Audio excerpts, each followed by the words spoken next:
We're in the information age, but facts are in short supply. Reject the noise, ask bold questions, and pursue the truth with FBI whistleblowers and founding suspendables Garrett O'Boyle and Steve Friend. This is the American Radicals Podcast.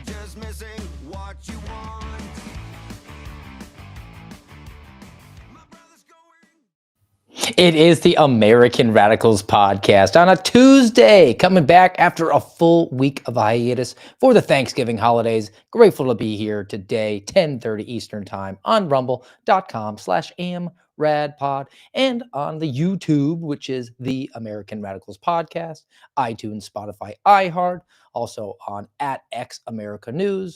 Reminder, as always, guys, appreciate a follow, a like, a subscribe, a thumbs up, a share, do all the things you can, and word of mouth also helps us trick those algorithms into getting more people to consume our content and become radicalized into our commonsensical way of thinking on this hobbyist podcast. Have to issue my qualifier. This is, after all, a hobbyist podcast. I'm an American citizen exercising his First Amendment rights to comment on open source information, nothing classified, just content-worthy, newsworthy issues of the day, definitely under no circumstances representing any particular arm, agency, or bureau of the federal government of the United States of America.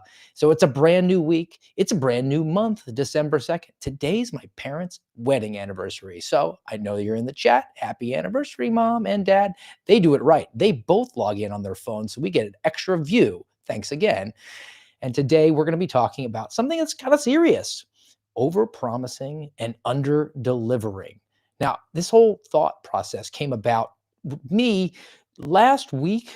Now, I don't know if you know or noticed at the end of Tuesday's show from a week ago, and even the remnants of it are with us today, but the RFK Jr. voice reared its angry head yet again 2 times in about a couple weeks span with me. And I was trying so hard to come up with an explanation. I thought I was over the hump. I thought I'd fully recovered. And then as that Tuesday show last week was going, I noticed it was fading and fading and fading. And thankfully, we got it all in and we're able to wrap up the show and then go straight to a Thanksgiving holiday.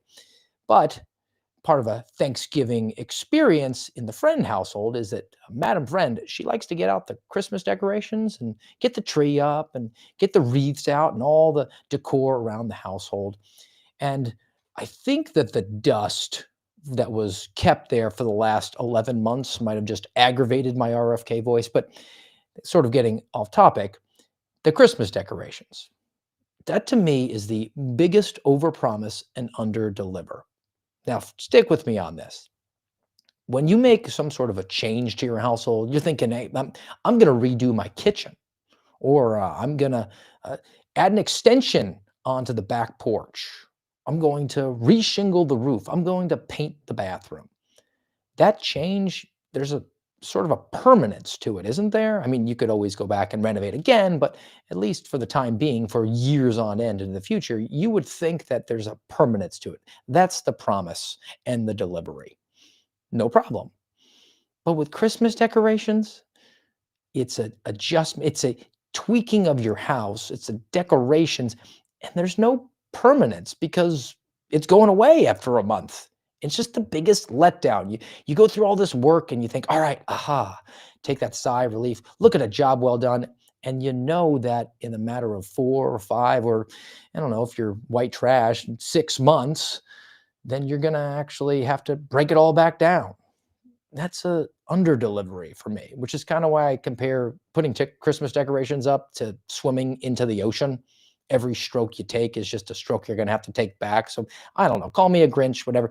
It got me in this mindset of thinking about overpromising and under-delivering and things that we're seeing out there today in a political sense, in a government sense. And we're going to talk about that. And that's going to include things like a review of the Black Friday sales and then inflation. Are we stuck with it? Is it a permanent thing? Big tech is cutting the line when it comes to energy consumption, and your energy prices are necessarily skyrocketing. There are just more deportation promises coming out. We're going to extend Obamacare, even though it was promised we would do away with it. and coronavirus vaccine promises. Are we delivering on those? So, a lot of that to get to today. But before we do, let's make sure we thank our underwriting affiliate of the day. Not really a sponsor. We don't take any money. We just like to support American businesses on this hobbyist podcast. So, let's go with the OG sponsor of the American Radicals podcast, and that's the True Earth Pharmacy. Everybody, go to trueearth.co, trueearth.co. Don't be confused because you don't need an M at the end. It's trueearth.co. And there's also the double E in the middle.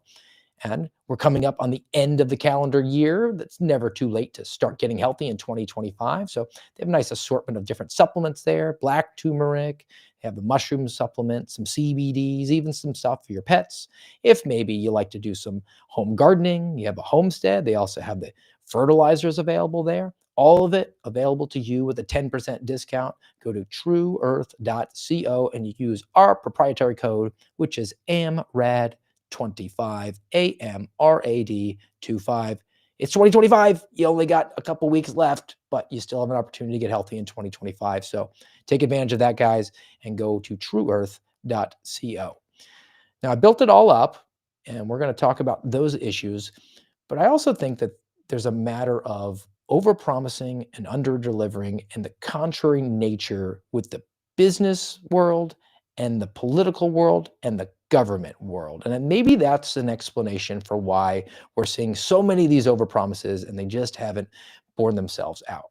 Now, in a business context, you want to take advantage of overpromising. Even if you don't deliver, you already got that sale, right? I mean, how many people are willing to go through the returns? Now, my wife, yeah, she'll go and if something doesn't meet her speculations 100%, there is no hesitation. She's taking it back. But me, I'm the yin to her yang, and I'll just kind of eat it. And at that point, from a business perspective, they've got my dollars. So they were able to get my commitment to buy their product over one of their competitors. They win. In the political sense, though, this is where you get shellacked in elections.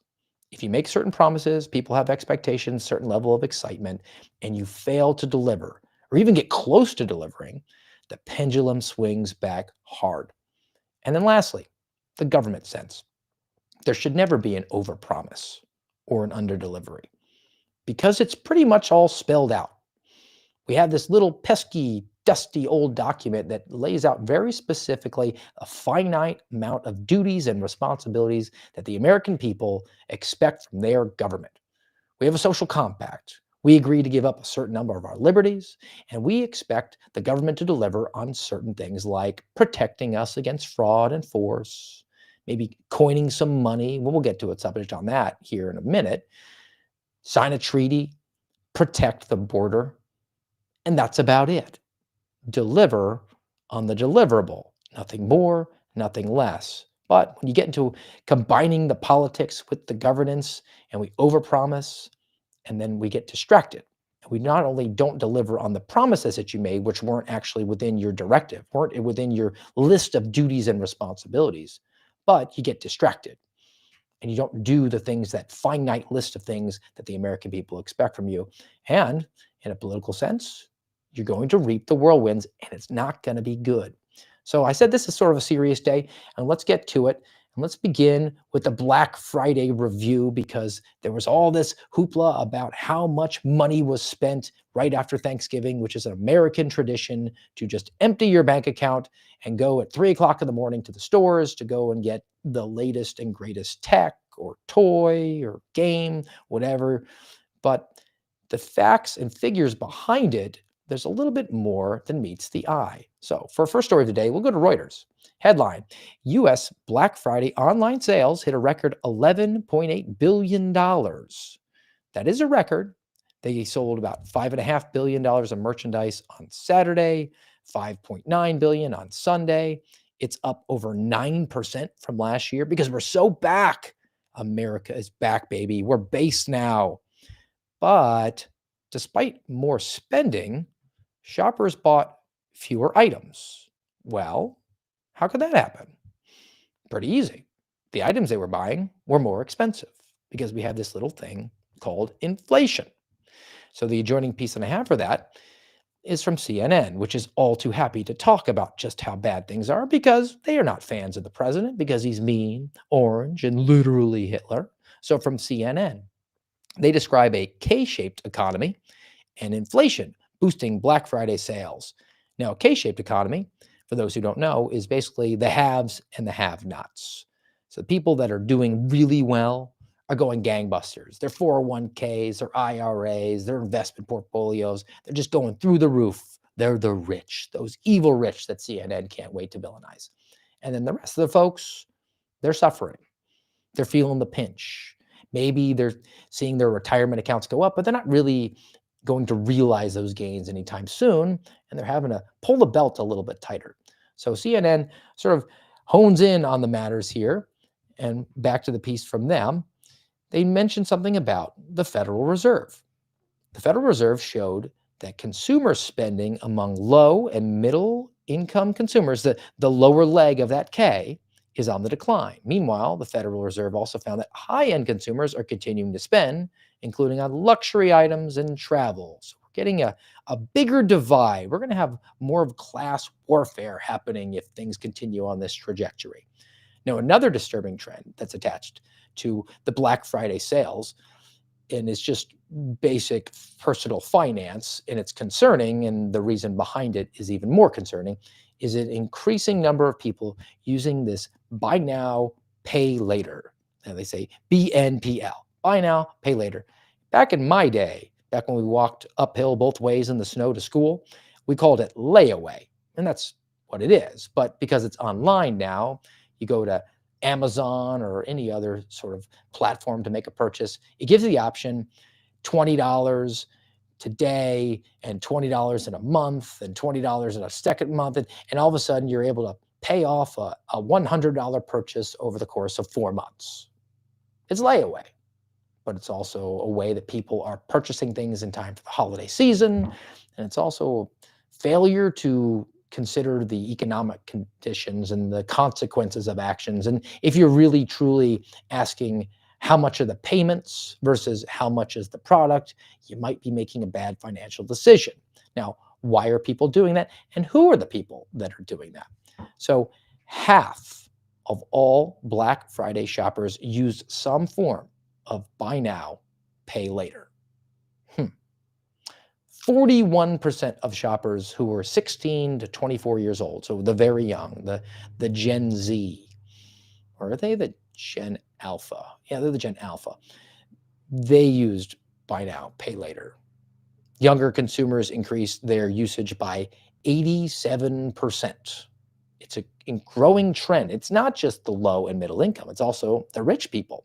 So the rich people, and CNN identifies them as making over $100,000. 4 in 10 of those folks used buy now, pay later for things that they had the money for. And also, half of them are expected to be delinquent and not actually follow through on those payments, even though they have the funds available. And a quarter of all the buy now, pay later users use it to finance groceries. Not Christmas, not jets and champagne and caviar and artwork and the jet skis that the wealthy, the higher leg of the K-shaped economy. But the low middle income people are using layaway to buy food. That's the problem. And that's sort of buried in there. That's something that nobody really is paying attention to when they're patting themselves on the back. They're actually hurting their shoulders, patting themselves on the back because the economy is so back and so base. We set a record of Black Friday sales that could only be achieved in this United States as it currently is constructed. It currently is constructed, though, on a house of cards. It's built on inflation. Now, I want to bring this up because this is nerdy, but it comes from the Bureau of Labor Statistics. And it sort of explains, I believe, why we're seeing an increased usage of buy now, pay later, and why people might be spending more money, but buying less stuff. So it's a chart. It's kind of hard to see. I'll describe just a few highlights of it. And it tracks the level of inflation month over month over month of all these various categories. But the big ones, food is 3.1%, shelter 3.6%, medical care 3.9%, Energy, 6.4%. And then magically, even though all of those major numbers, can you think of anything that's more fundamental to the way that you operate on a day-to-day other than food, shelter, energy, and medical? I mean, maybe transportation. But overall, we're at 3% inflation. So they have manipulated the numbers to drive the overall number down. And even though 3% inflation is not ideal, I believe the Federal Reserve aspires to 2%. They're doing what they can to bring down the big numbers, over 6% for energy costs being chief among them, particularly as we're going into the winter season where they're going to need energy to heat houses because cold kills way more people than hot does for all the Gaia worshiper, all the people who are worried that there's too much carbon in the air because you drive your SUV and the global warming is melting the ice caps and we're going to live in water world. No, it's actually the cold that's the real danger. Now, we live in a set of permanent inflation. We actually aspire to that. I said Federal Reserve is continually trying to drive us to 2%. And that's never really made a whole lot of sense to me. You would think as we evolve technologically and we develop best practices in businesses, shouldn't the prices come down? I mean, writ large, back in the day, you had those plasma screen TVs and they cost thousands and thousands of dollars. And now you can go to Walmart on a Black Friday, particularly, and buy one for a couple $100. So the price of that came down. That makes sense to me. But it hasn't come down in certain giant other categories like food and shelter and medical care and energy. And those are all areas where the government's involved. It's almost as if the government gets involved in things and causes problems so that it itself can be the solution to those. And then there's also a fundamental philosophical perception of what inflation is and if it is good or bad or if it can be turned around. So for this perspective, we got to go to the far left. We're going to have to go to the Washington Post. The Washington Post, because democracy dies in darkness, which argues here that you might not actually want prices to go down, which when I saw the headline, I thought that seems to be an argument that the current presidential administration would make. So why is WAPO making that? They are no fans of the Trump administration because he's mean, orange, and literally Hitler. But WAPO goes into this and gives an explanation. Now, the big number is about 6 in 10 Americans are giving the president a great deal or a good amount of blame for the current rate of inflation. The problem is that there's generally no going back once prices rise. I mean, outside of a plasma screen TV, the prices that you see now are the lowest prices you will see writ large for the rest of your life. Retailers don't reduce prices unless there's a significant drop in demand during times of high unemployment when people don't have the money. Now, inflation is driven up by workers' wages. If wages stay high, but prices of goods fall, companies won't make enough profit to pay their employees. Now, let's go back over that. I mean, it's a little bit economics. I sat in macroeconomics in school. You pay attention, you try as hard as you can, but after like 5 minutes, you just pass out because it's just so darn boring. But see if you can stick with me on this. Businesses, which make products that people want, need, and desire, and are willing to part with their hard-earned money in order to obtain those goods, they have a profit motive.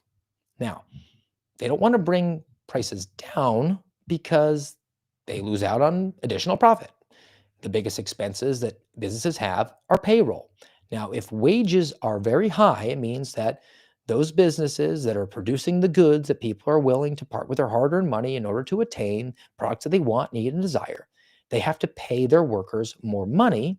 That means that the owners of the businesses get less money after it's all said and done. And if they have to bring the prices down, they get way less money. Now, if wages across the entire country remain high and the businesses have to drop their prices, businesses are going to go out of business, which will mean that they're going to lay off people. And people are going to lose jobs despite the fact that wages have gone up. And why are wages going up? I mean, there's a whole host of reasons around there, but one of the big ones is inflation, because the dollars are not worth as much as they were last year or the year before or the decade before, because the government, as it's gotten more and more involved in every aspect of your life outside of the things that the politicians who made promises to you were supposed to actually get involved in, because they made those promises to you and they're trying so hard to deliver on those things, which they really don't have a methodology of actually bringing about because of a dusty old document which spells out what they're supposed to do.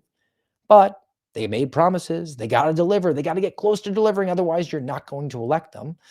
Politicians use the apparatus of the government to get involved in things like energy and food and healthcare and education. And every time they do, they create more expense. And when they create more expense, they have to print more money. And when they print more money, those bills that currently exist become worth less and worth less until all the bills in your bank account become worthless. And you have to get paid more money in order to buy more goods or the exact same number of goods, because those dollars are not worth what they once were. So you see the certain conundrum that economists have, and particularly over at the Washington Post, they're decrying one element of it, but not the other. They don't want to actually fix the problem or use common sense, as we would encourage them to do on this hobbyist podcast. So back to this piece, why you may not want lower prices as much as you think you do. They don't want to trigger a recession. Prices, they say, are 25% higher today than they were 5 years ago at the beginning of the coronavirus pandemic. That's just how much money that your government has printed. And the WAPO, because they're far left Marxist communists, they really want to encourage more government to get involved in housing, which will cause housing prices to go up, and healthcare, which will cause healthcare prices to go up, and now childcare, which will cause childcare prices to go up. Now, another downstream consequence of decisions that were made and promises and things that really at the time might have sounded good, but we didn't do any second and third order thinking, overpromising, under-delivering. Well, they delivered on a promise, but we didn't necessarily realize the actual economic gains. This comes from Axios, and this is just really interesting to me, and it's worth bringing up. Headline is the penny shortage is sparking a national math crisis. Now, this pertains to at the time when I think Donald Trump was sitting at a football game or some sporting event, and he just for a moment thought, we're spending like 2 cents to print and mint every single penny. It's only worth 1 cent. That doesn't make any economic sense to me. So let's just stop doing it. And he put it out there on social media. And at the time, Garrett O'Boyle, my co-host, my compadre on hiatus, chasing down those illegal aliens for the FBI. We said, I like it. Sounds good. Now, some more information has come in that is a little bit disturbing. It might not have been a good decision. You promised to get delivery on the penny going away, but was that supposed to be a good overall thing? I would think it was. It might not be. Now, according to Axios, they throw out a couple things here. Now, as a result of getting rid of pennies, when people pay with cash, their pennies are not around anymore. So all these stores are having to round up or round down. Now, as a result, there were $6 million lost to consumers. So you go in to buy, and something is priced out at 99 cents. Well, they have to round it up to $1, so you're kind of out a penny there. And in the aggregate, the American consumers, by result of this rounding that has gone up, and sometimes they go down, but mostly they're going up, you're out $6 million. Now, the whole initiative to stop printing the penny was supposed to save the US government $56 million. Well, all right, we're out $50 million net, but we're not done there. So back to the piece from Axios. Headline again, penny shortage sparks a national math crisis. SNAP transactions, those are food stamps, supplemental nutrition assistance program, they require exact pricing, which makes rounding illegal. So there are now stores having to navigate that through the regulation. And there are some of these bigger stores, a half dozen companies have already exceeded $56 million in savings in rounding costs because they've had to update their technology and operational fixes. And because they've incurred those costs, do you think they're just going to eat those costs, or are they just going to raise prices on you? So the push for the penny to go away might have actually wound up not saving us very much, which is not something that we were promised, but it has been delivered. Now, I want to stay on the economic stuff, but maybe take it into and venture into something where we are going to get some promises in the upcoming election, because it's at the end of 2025. We are rapidly approaching 2026 midterms. And we've talked about the data centers before and the electricity bills skyrocketing, and how there's an opportunity, a political opportunity for so many of these people who aspire to attain power within government to make certain promises. And people will go to the polls and vote for them if they indeed deliver on them, or at least make the promise to begin with. This comes from the New York Times, which was what? One point a newspaper. The headline is "The New Price of Eggs: The Political Shocks of Data Centers and Electric Bills." Now, the price of eggs was something that drove people to go vote for one party or another. So now the New York Times, at one point a newspaper, is characterizing data centers and electricity bills as being the new thing that's going to get people out, and maybe to switch their party affiliation, or to not necessarily pull the lever for one party all the way down the ballot. Maybe pick and choose who they want, which is what something you should do. You shouldn't just blindly pull the lever for one party over another. You should assess who is the best person to fill a certain role. But from this piece from the New York Times, across the country, Democrats have seized on rising anxiety over electricity costs and data centers in what could be a template for the 2026 midterm elections. Now, I talked about the Bureau of Labor Statistics. Energy costs are over 6% inflation one month to another. Now, what gets lost in the shuffle here, too, and just as an aside on the whole inflation thing, it's worth pointing it out. Inflation is the rate of increase, it's not the overall cost. So when any politician, I don't care if it's Donald Trump or Joe Biden or JD Vance or Kamala Harris or Gavin Newsom, whoever, when anybody goes out there and talks about inflation coming down, but it's still a positive number, it's meaning the prices are still going up, just at a slower rate. Think of it like, we're coming up on the end of the year. Let's say on January 1st, you stepped on the scale and you weighed 180 pounds. And then 12 months later, December 31st, you stepped on the scale again and you weighed 200 pounds. You inflated by 20 pounds. Well, January rolls around again. You're thinking, all right, New Year's resolution. I'm going to get out there. I'm going to get after it. I'm going to get to the gym and work out. I'm going to eat healthy. But you know how it goes. Quitter's Day is sometime around early February, and then life takes over. And your 200 pounds that you were at the beginning of the next year, it becomes 210 pounds. Well, you put on another 10 pounds.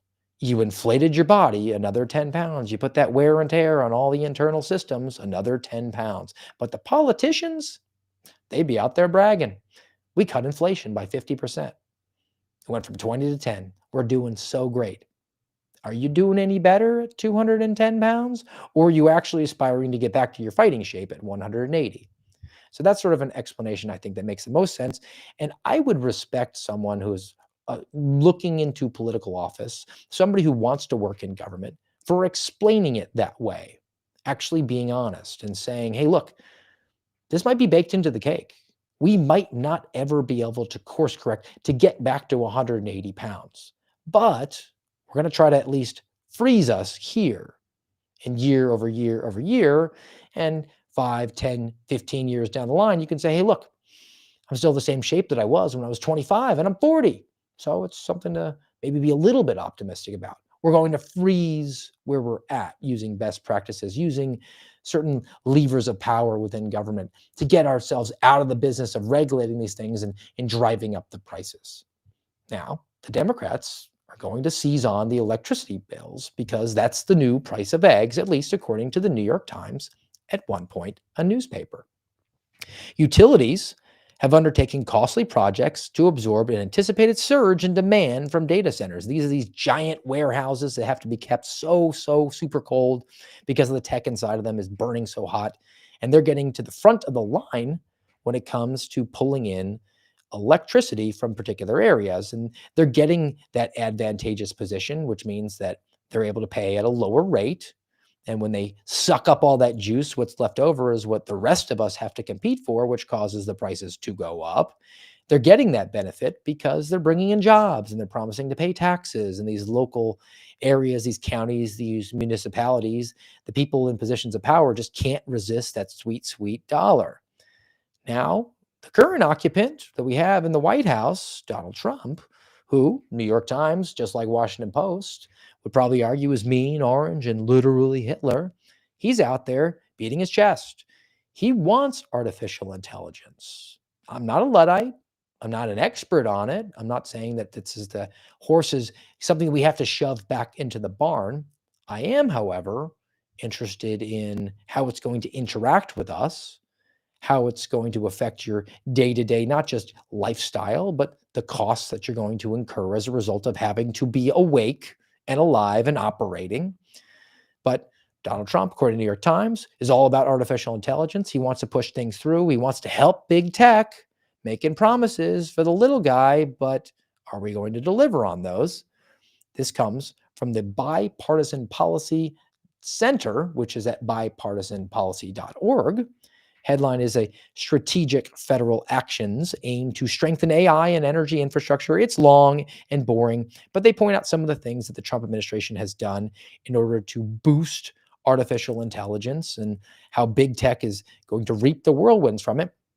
And one of the things that they identified that slipped past my awareness, and I think is worth throwing out there, is something called Executive Order 14318. It directs the Commerce Department to launch a financial support initiative, which is a fancy way of saying they're going to give government loans and grants, which is free money, and tax incentives, which means tax breaks, to big tech in order to build data centers. They're going to give them loans to build the data centers, which I guess create jobs, I guess bring in some tax revenue to local areas, but will drive up your energy bills. Is that delivering on certain promises to bring down your costs? Now, that's a theoretical executive order. Well, how is it working in practice? Well, I go to NPR, which is still out there, even though they're not getting the sweet, sweet government cash. We're reliably informed by our betters in the government, but we'll see how that plays out as they continue to just pass spending bills. This comes from NPR. 3 Mile Island nuclear plant will reopen to Microsoft data centers, to power Microsoft data centers. So they're going to reopen some nuclear plants, which I'm in favor of. But is it for the rest of us? Let's dig in. The company that's actually going to open up this nuclear plant or reopen it, it's the 3 Mile Island, which we were told was a disaster back in the day when news was saying that nuclear power was going to end the world, and basically that nothing really bad happened from the 3 Mile Island disaster, nothing at all.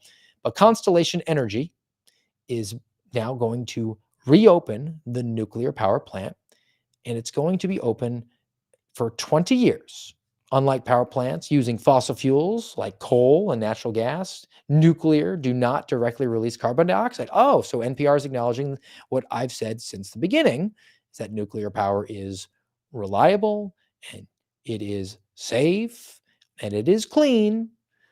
And also, as a side note from NPR, Constellation Energy and Microsoft are both some of their biggest donors. So this is sort of a puff piece, but it's worth connecting to something else, which comes directly from our betters at the government, the U.S. Department of Energy. Energy Department closes loan to restart nuclear power plant in Pennsylvania. Now, according to this, once restarted, and this is this 3 Mile plant, the reactor will power the equivalent of approximately 800,000 homes. Well, that sounds really good. We're coming up on some energy shortages, all these data centers that are getting built out there everywhere, across every state. There's some pushback, which they're going to have some consequences for. We'll get to in a moment. But putting up a new power plant, nuclear, coal, natural gas, whatever, we need cheap energy. We need more of it in order to thrive as a population, as a country. So we're going to stand up this new nuclear power plant. But for 20 years, that energy is going to go exclusively to Microsoft, not you. So for all the billing about how much energy this nuclear power plant puts out, it could heat the homes of almost 1 million homes out there. Aren't you excited for the government to give loans to Microsoft, which can build nuclear power plants for itself? That doesn't sound like a promise for the lower leg of the K-shaped economy. That sounds a lot like using your money, your tax money, or printing more money to make the bills in your bank account worth less and worth less until they become worthless, to just give it out to Microsoft so that their buddies over at this Constellation company can build a nuclear power plant and give them exclusive access to that energy so they don't have to compete with you. Now, will that free up more energy for all of us? Yeah, but how much? So the final piece that I want to throw out on this before we pivot over to something completely different comes from trellis.net. And just briefly, the headline: 7 companies helping Amazon, Google, Meta, and Microsoft go nuclear. Nuclear energy could meet up to 10% of data center electricity demand within 10 years. So all of these government loans, all of these government expenditure, all these deals that are getting cut within 10 years, when they get exclusive access to these new power plants, which could be powering 1 million homes, that's going to give them 10% of what they need. Hardly a drop in the bucket. The other 90% is going to come from the existing infrastructure that we have, which means they're going to continue to suck up that energy, which means that your energy bills will continue to go up. You like 6% inflation? How does 12% inflation sound with your next electric bill? Oh, and that 12% inflation is built on the already inflated price because inflation is building on itself. You're not building it in on the 180 pounds that you were 2 years ago. You're building it in on the 200 pounds that you were last year, inflating more and more and more as the dollars become worth less and less and less. And here we are sitting around bragging about how much money was spent on Black Friday and cutting deals to some pretty gross companies that are out there. I mean, that article from Trellis mentions Amazon, Google, Microsoft, and the last one, Meta. And just as an aside of what we're talking about today, these are the sorts of characters, we'll say, because businesses represent personal interests. They're getting involved in politics and government, very much so. This is who Meta is, comes from The Blaze. Headline: Meta had a 17 strike policy for sex traffickers, ex-employee says. This stems from a lawsuit. It's filed in California. It says that the social apps are relentlessly pursued growth at all costs and recklessly ignored the impacts of the products have on mental health of children. There's a guy who, his name I'm going to butcher. It's Vaishnavi Jayakumar, Instagram's former head of safety and well-being, which is an Orwellian sounding name, which is probably the guy who was censoring Americans during the coronavirus lockdowns because they were saying things like, hey, I think this might have started at a lab and didn't start from a bat that nested 600 miles away from Wuhan and suddenly flew all of that time and then gnawed on a pangolin, which barfed into a stew. That sort of guy. So take what he says with a grain of salt, but he's now come out on the other side of this particular lawsuit. So Instagram's former head of safety and well-being, he testified that he was shocked when they learned that Meta had a 17 strike policy towards those who engaged in trafficking of humans for sex. So as long as you were doing human trafficking on Meta and you didn't do it more than 16 times, you could continue to come back. But if you said things like, hey, I'm not sure that if I went to bed in November on 2020 and one guy was in the lead, and then I woke up the next day and the other guy was in the lead of the election, and then I found out that they boarded up the windows, I'm not sure that was the safest and most secure election of our time. You had to go, right? And then as an adjoining piece from CNBC, just about the character of the Metas of the world, those companies that are going to benefit so much from the Department of Energy, giving them grants, your money, or tax breaks, or loans, which have a optimal level of interest in order to build plants to power their own needs at your expense. Let's check on their character again from CNBC. Headline: Meta halted internal research suggesting that social media harm, court filing alleges.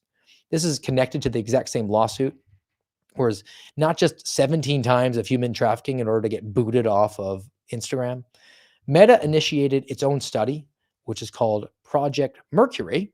Sounds like they're trying to put a man into Mars, but they started this back in 2019 as a way to help explore the impact of its apps on polarization, news consumption, well-being, and daily social interactions. Just if our product is objectively good or if it's making people depressed or have anxiety or angry. They wanted to find out, which is a laudable goal. What's not laudable, though, is that when Meta became disappointed that the tests studies showed that people who stopped using Facebook for a week reported lower feelings of depression, anxiety, loneliness, and social comparison, they stopped the study because they want to keep your eyes fixed on Facebook. And similarly to Meta, we can go over to Apple, which was another one of those companies which will benefit from some nuclear power that's getting built at your expense. Here, as we're making promises to help the little guy, the lower leg of that K in this K-shaped economy. Well, Apple is going to get involved in some social credit scores. Headline, and this is written by my friend Tracy Beans over at The Highwire, Apple's quiet path to identity control. Now, what they do a good job here is in identifying how Apple's new digital ID is going to lead to inevitably things like a social credit system. And there's some historical context for this. Now, Apple's new digital ID sounds simple. You can link your passport to your iPhone or your Apple Watch, and you can go through TSA with just a tap and not be having all the friction, maybe not having some transgender person fill you up. But there's some proof of concept here where this might be a little bit problematic. India has one of the largest digital ID systems in the world, is launched as voluntary biometric ID for welfare. So if you want to get some sweet government stimmy checks, you had to sign up. But now it's linked to your bank accounts and your taxes and whether or not you can enroll in school. Nigeria use a digital ID. And now if you find yourself afoul of what the government thinks is good, you can't open a bank account or even vote or get a phone. And then China is the GOAT when it comes to social credit system. It's involved in health apps and your transit access. You can't even ride a bus if you say things against the CCP. And the final example that they give over at the Highwire is about the European Union. They're building also a digital wallet to store health data, your education records, your financial information. So it's going and proliferating around the entire globe here.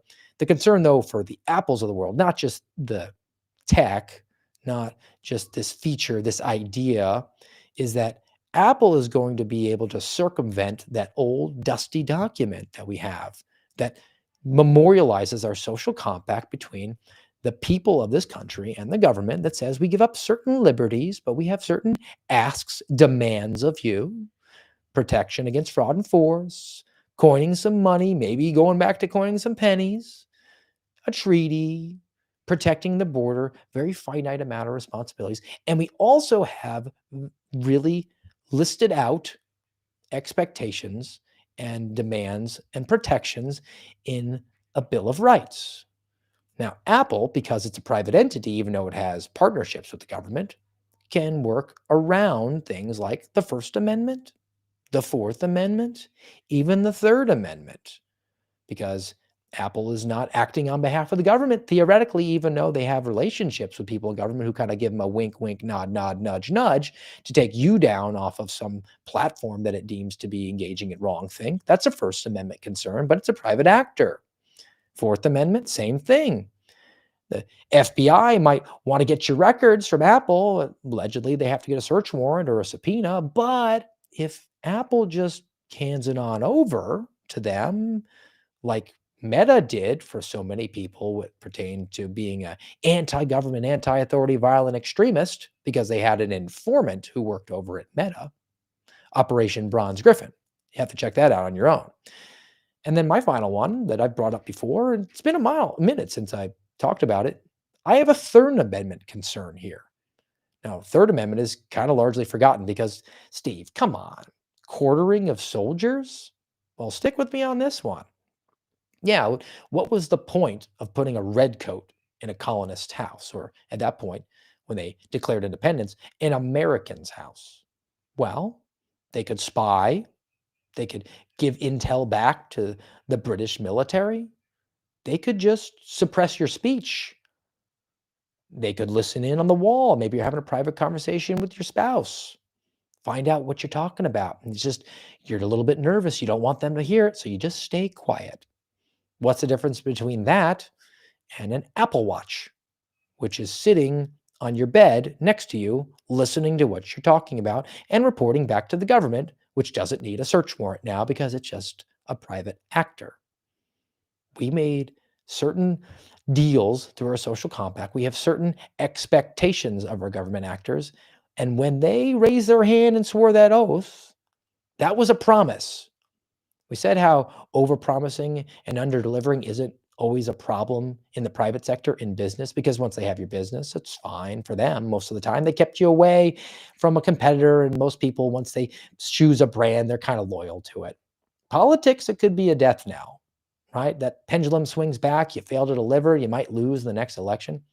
But with government, a finite list of duties and responsibilities, deliver on the deliverable only, and we're not doing that.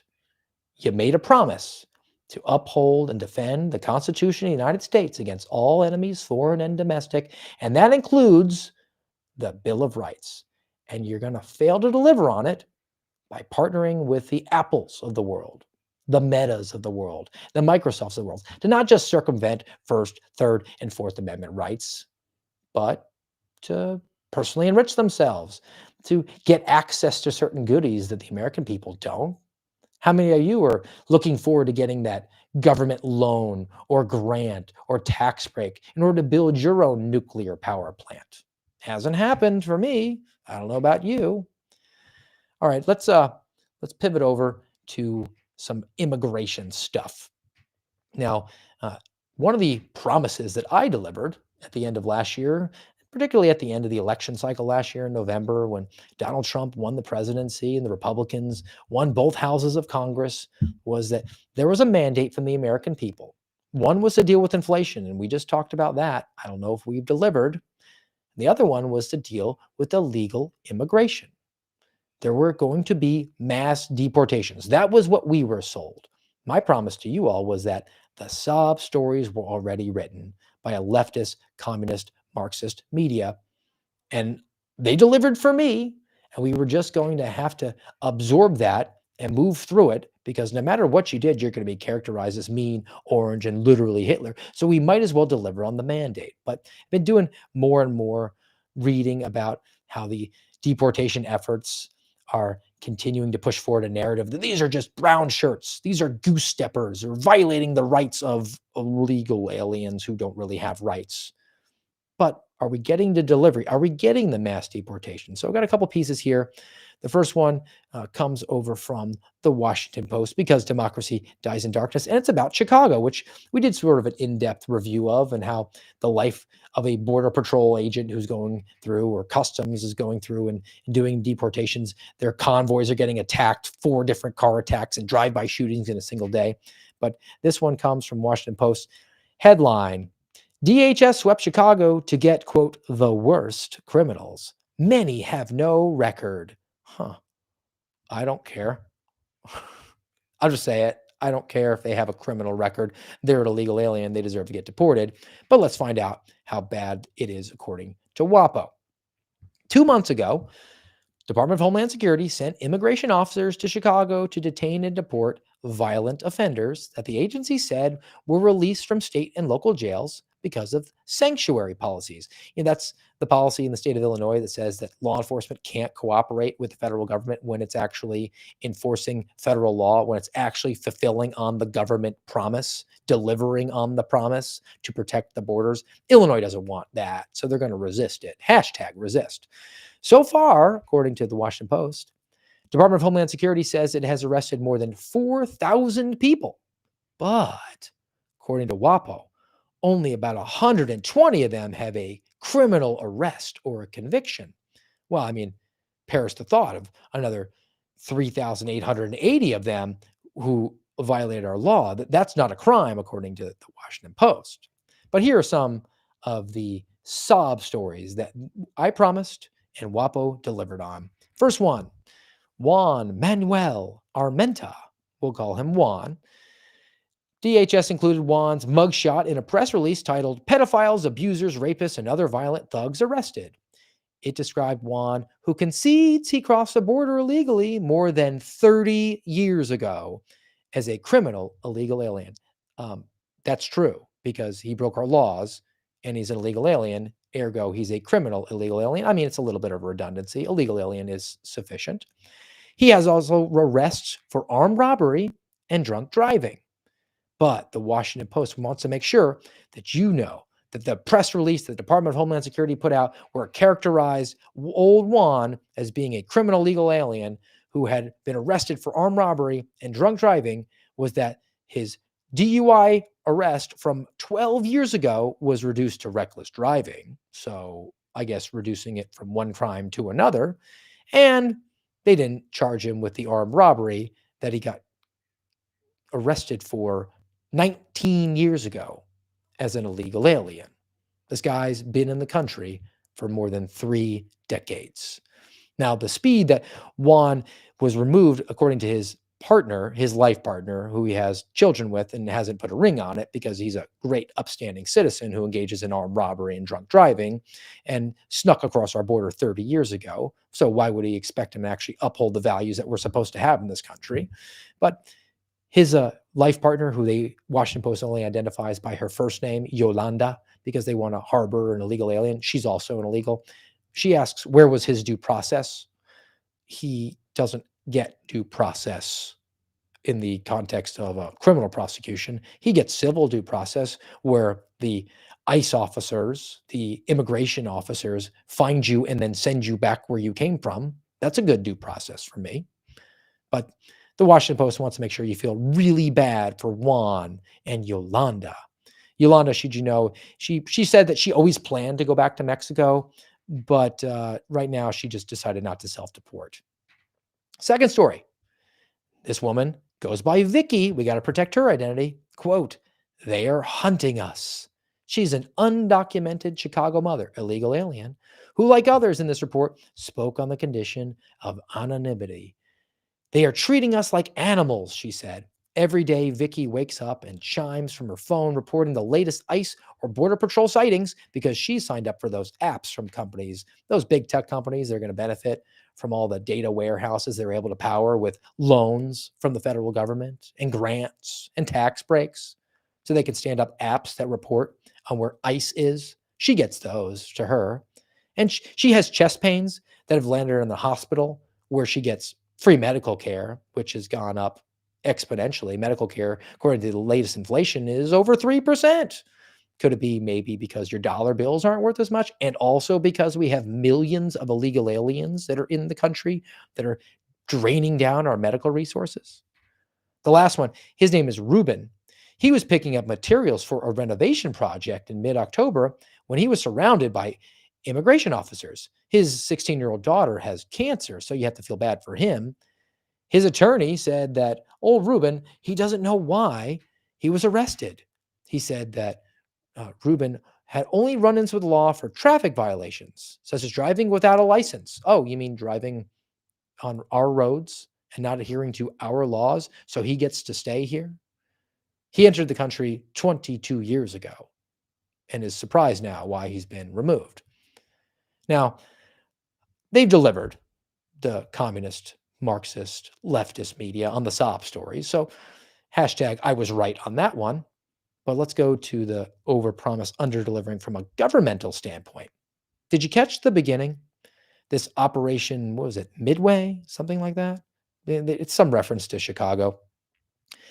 They got 4,000, only 120 violent criminals, according to Washington Post. 4,000 illegal aliens in 2 months. So that's 2,000 a month. 2,000 a month means 24,000 a year, which roughly puts you 96,000. So just under 100,000 illegal aliens apprehended in America's third largest city in 1 year, which would mean, or over 4 years, sorry, over 4 years, 100,000. We have, well, we've been told by people in government 10, 20, 30 million illegal aliens. Other people who are probably more accurate, like the J.J. Carrolls of the world, 40 to 50 million illegal aliens. I think that's a drop in the ocean. We're failing to deliver on the mandate. We're failing to deliver on the promise for mass deportations. And at the same time, you're absorbing the hits in the media that you knew were going to come. It's time to ramp things up. Now, that also is not just the those who came across the border during the Biden administration because they were seeking a better life from Guatemala or Honduras or Haiti or Mexico. That's also is connecting to one of the most disastrous moments of the Biden administration, which was during the Afghanistan withdrawal. Because if you remember, we had 13 service members killed and people hanging off of the landing gear of military aircraft and falling hundreds of feet to their death because of such a disastrous withdrawal. Because for some reason, they came up with this idea that we had to withdraw before September 11th to coincide with 20 years of war. Look, I wanted out of there just as much as everybody, but I didn't want people to die that way, and it was completely avoidable. And then universally, the American people said, that's disgusting and gross, and we kind of had a unifying moment. And then the Democrats who were in power had to get us back to red versus blue, and that's when they came down with the coronavirus vaccine mandates. Timing was very interesting on that one. But over the weekend, we had a pretty tragic result happening with some National Guardsmen who were shot in our capital by an Afghanistan refugee.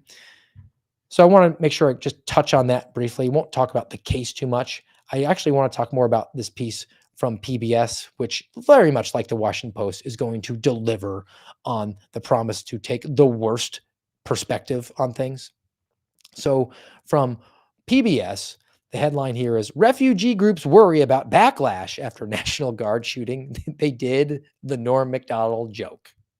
If you're unaware, Norm Macdonald, who no longer with us, once made an online joke that was, can you imagine if ISIS exploded a nuclear bomb in New York City and killed 50 million people, the amount of Islamophobia that would happen? PBS is basically doing a Norm Macdonald joke. But from this piece, officials say that this dirtbag who did the shooting, who shot 2 guardsmen, drove from his home in Bellingham, Washington, to the nation's capital, where he shot 2 West Virginia National Guard members. He had worked in a special CIA-backed Afghan army unit before emigrating from Afghanistan. He applied for asylum during the Biden administration, and his asylum was approved.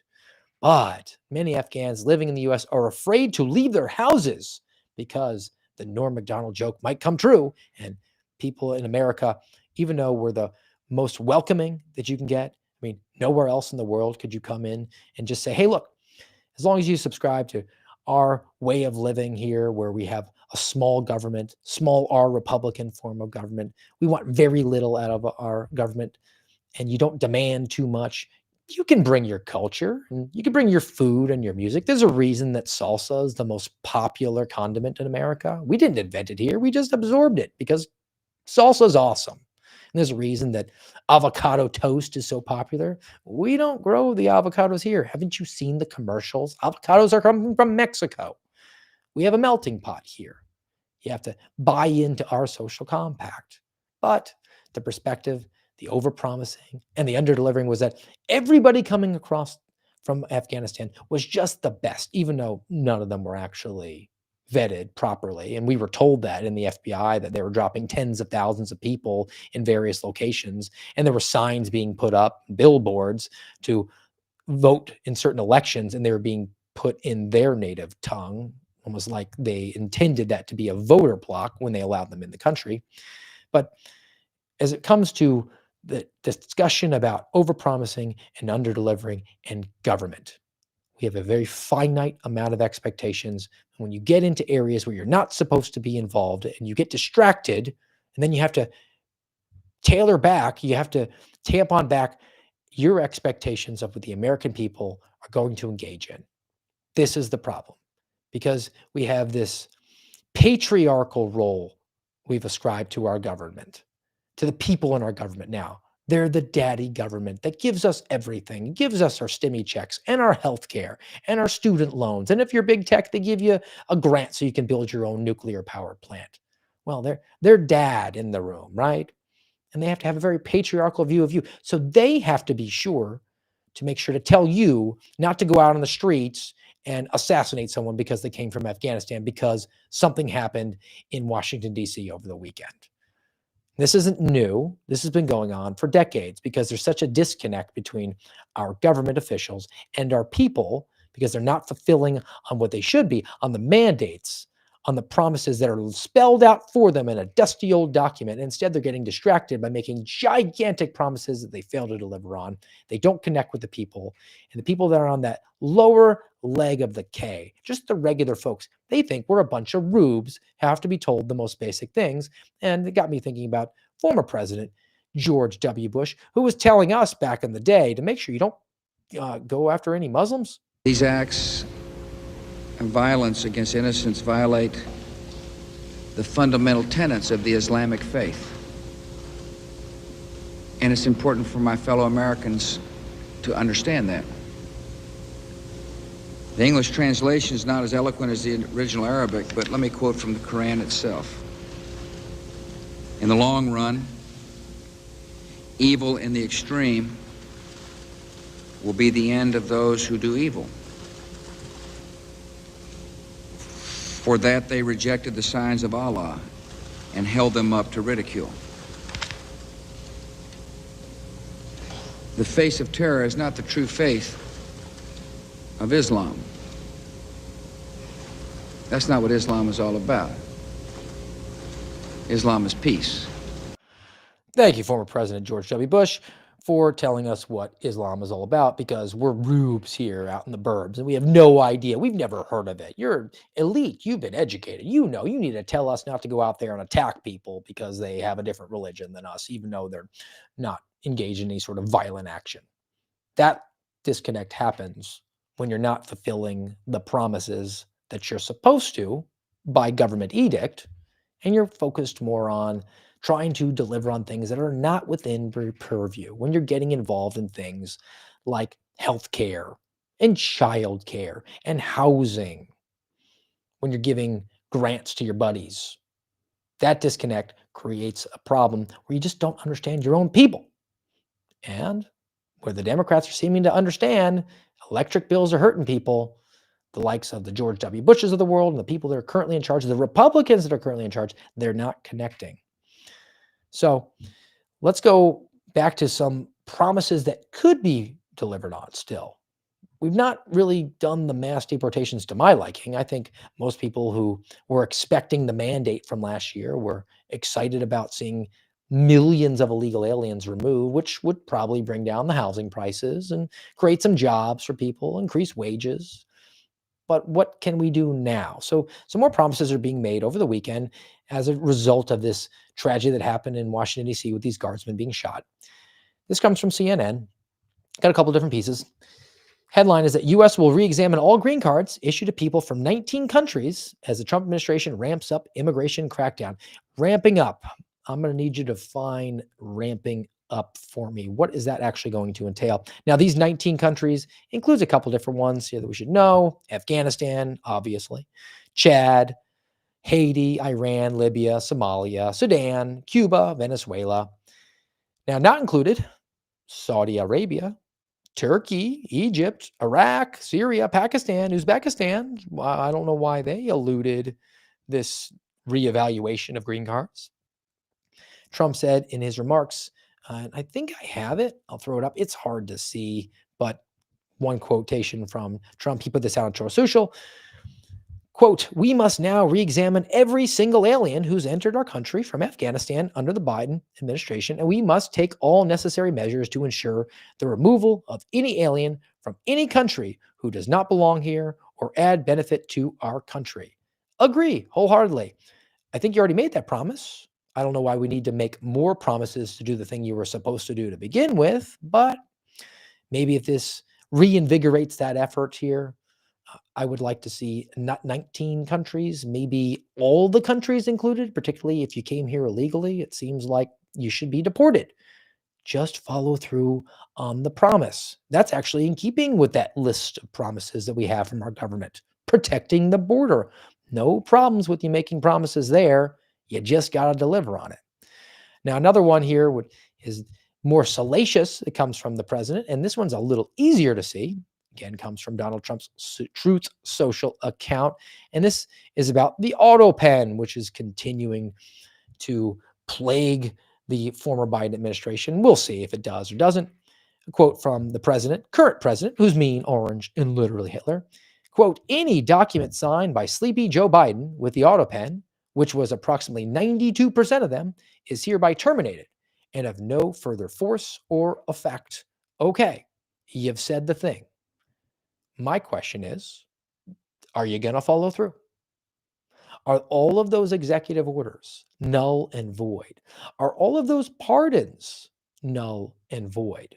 Well, that would mean that you'd have to charge those people criminally for the crimes if your Department of Justice actually investigates and determines that a crime was committed, because Joe Biden's auto pen gave some preemptive pardons. You have to follow through. This is a promise. Now, I know the oversight, I think it was Oversight Committee, they urged the Justice Department to sort of adjudicate the auto pen. We'll see if that follows through here. But there's things that the president can do from his own side of things here, right? He can encourage the Department of Justice to fully investigate individuals who may or may not have engaged in criminal activity and bring charges against them, despite the fact that they have a presidential pardon because the pardon was signed by an auto pen. Let's actually flesh this out. Let's put some handcuffs on those people. That's the deliverable. You've put out the promise. Are you willing to deliver? Now, another promise that was made, and I don't think we've delivered on that one. It's sort of had a stay of execution in light of the passing of reopening of the government, the passing of the budget, was Obamacare. Now, I remember during the first Trump administration, we were promised a full repeal, and then it was pared back. We were going to get a skinny repeal. And then John McCain walked up there and gave the thumbs down, and we were stuck with Obamacare. Well, another opportunity has come across, and Politico is reporting that the Trump administration is probably interested in extending Obamacare. Promises made and not delivered. Headline, White House to pitch a Trump Obamacare extension with limits. So maybe a skinny Obamacare repeal here, what we're going to get? Well, Politico says the White House expects to unveil a health policy framework and includes a 2-year extension of Obamacare subsidies. They're expected to include new income caps for enrollees, so it's going to have fewer people, I believe. And the enrollees will also have to pay a minimum premium. It won't be totally free, but it's still going to exist. The plan would call on Congress to appropriate funds for cost-sharing reductions, which reduce out-of-pocket health costs for Obamacare plans. Oh, so now we're going to get the government more involved in healthcare, which should probably cause the price to go up, which will reflect badly on the promises that were made originally during the last election cycle to bring prices down. So your plan in it of itself defeats itself because you, by following it, will break the promises that you made. All right, one more subject that I want to get to because as it always does on this program, Garrett and I love to talk about what does it always come back to? And he would always reply, COVID. I don't say COVID, I say coronavirus, because COVID was an invention of the World Health Organization, which during the very immediate outbreak of the coronavirus, the SARS-CoV-2 coronavirus, which came from Wuhan, which came from a lab, the World Health Organization took people off of trying to develop some sort of response to it, to say that calling it coronavirus was somehow anti-Mexico. So we had to call it COVID. And I don't play those games. So coronavirus. Well, the FDA, according to Washington Post, might be making some changes according to vaccine policy. And it was fleshed out because of the coronavirus vaccines. Now, promises were made. Are we going to deliver? And is it enough? The headline here, the FDA to impose strict new vaccine requirements, claiming child COVID shot deaths. From Washington Post, the FDA will rethink its framework for annual flu shots and examine whether Americans should be receiving multiple vaccines at the same time and require vaccine makers to show far more data, more transparency. That sounds like a good thing. That's what the Make America Healthy Again initiative was really pushing for. That's the promise. Washington Post, because democracy dies in darkness, is very, very concerned, though. The FDA will have strict requirements for authorizing new vaccines for pregnant women. The plans will likely slow down or have a chilling effect on the development of novel vaccines.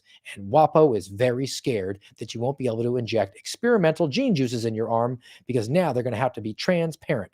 Now, how did this all come about? Well, the adjoining exclusive from Washington Post, because democracy dies in darkness, headline, Trump officials to link COVID shots to child deaths, alarming career scientists. Trust those experts, the ones that told you to stay home, stay safe, not go to your non-essential job that you use to feed your family, pay your mortgage, and we could just send out stimmy checks that would totally not wreck the economy.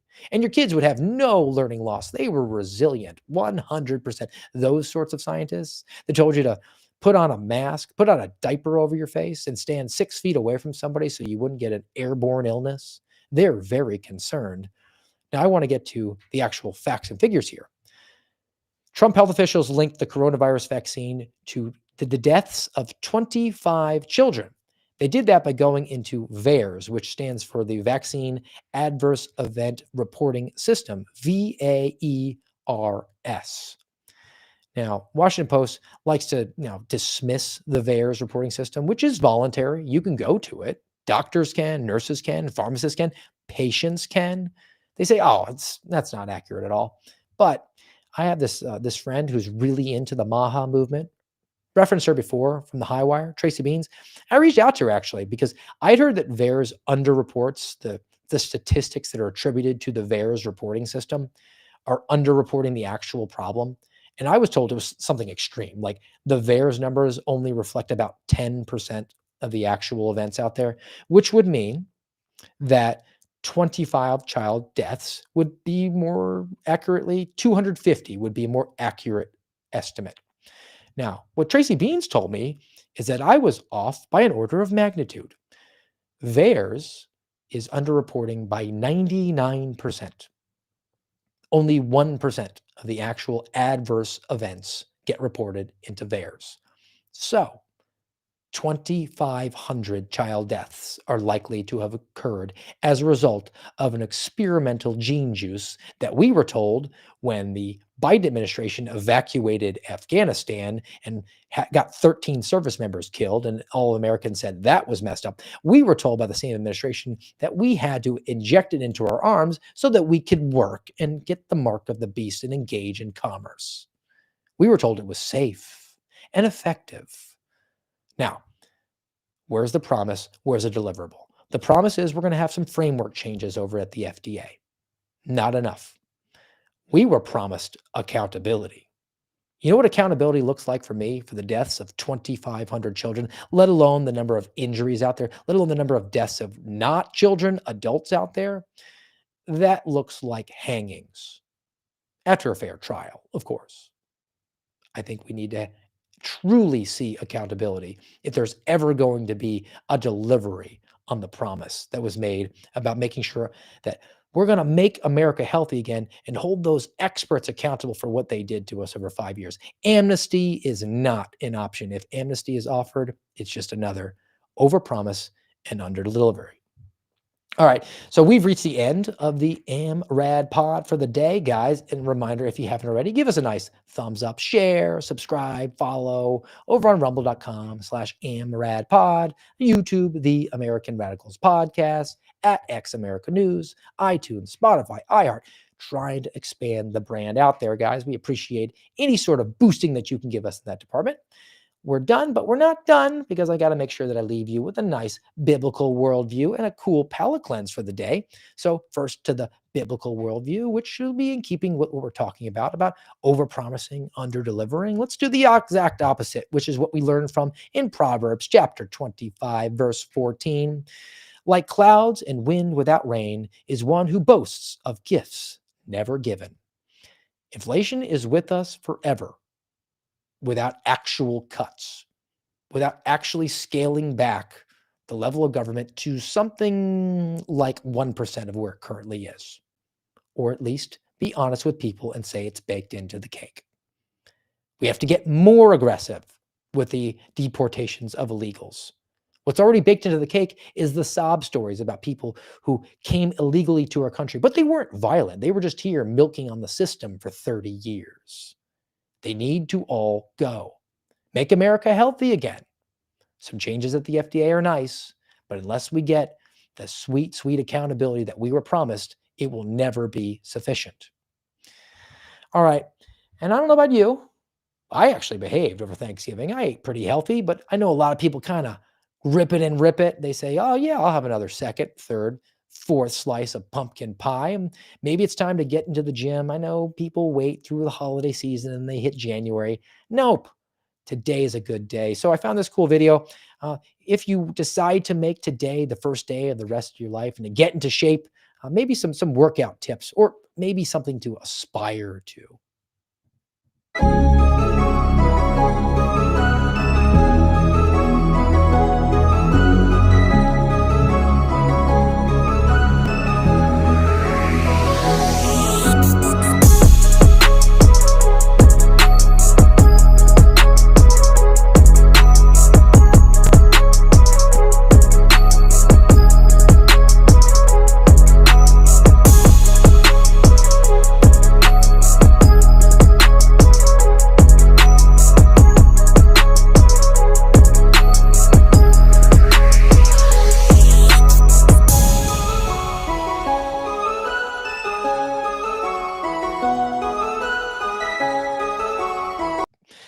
Running 20 miles an hour backwards or bear crawling at 12 miles an hour might be a little aggressive, but just start with a nice walk. Make sure you get a couple of 1,000 steps in for the day.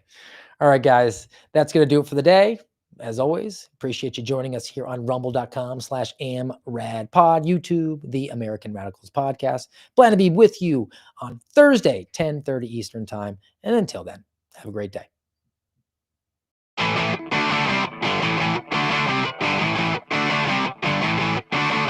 You've been listening to the voice of the Suspendables on the American Radicals Podcast. Follow us on rumble.com/amradpod.